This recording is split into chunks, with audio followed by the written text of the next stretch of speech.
kejatuhan sebuah parti politik yang dipilih secara demokratik. Sebuah parti politik yang dipilih 2 tahun dulu ataupun 20 bulan dulu,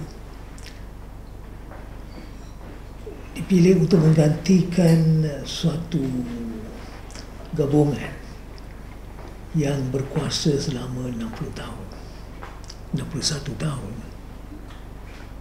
untuk mengganti gabungan ini.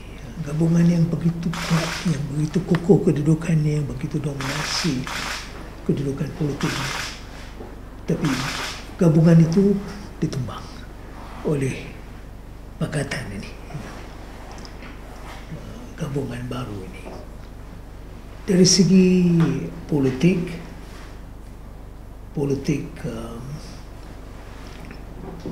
dalam sistem demokratik ini adalah sesuatu yang luar biasa yang berlaku.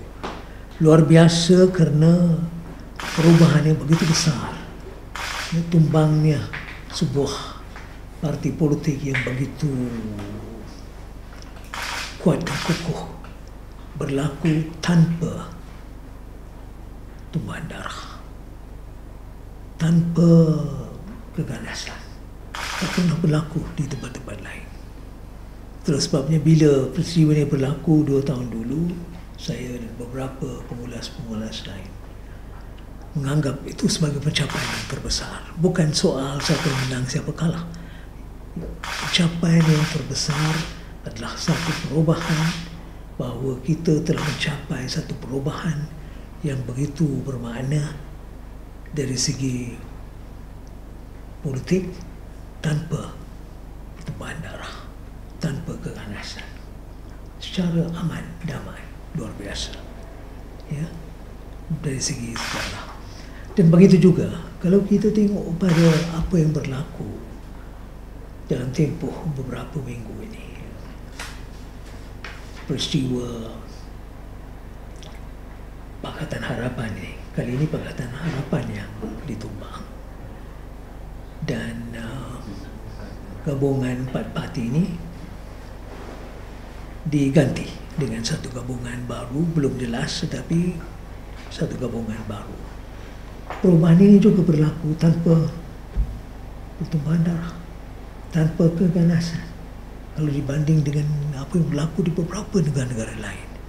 Ya, sekali lagi, ya, satu parti yang dipilih, yang berkuasa, tiba-tiba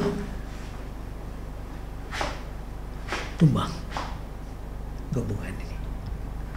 Tetapi prosesnya, cara perubahan ini berlaku melalui perundingan, melalui usaha untuk mencari kawan baru, ketepikan kawan lama, dan ya macam-macamnya dia punya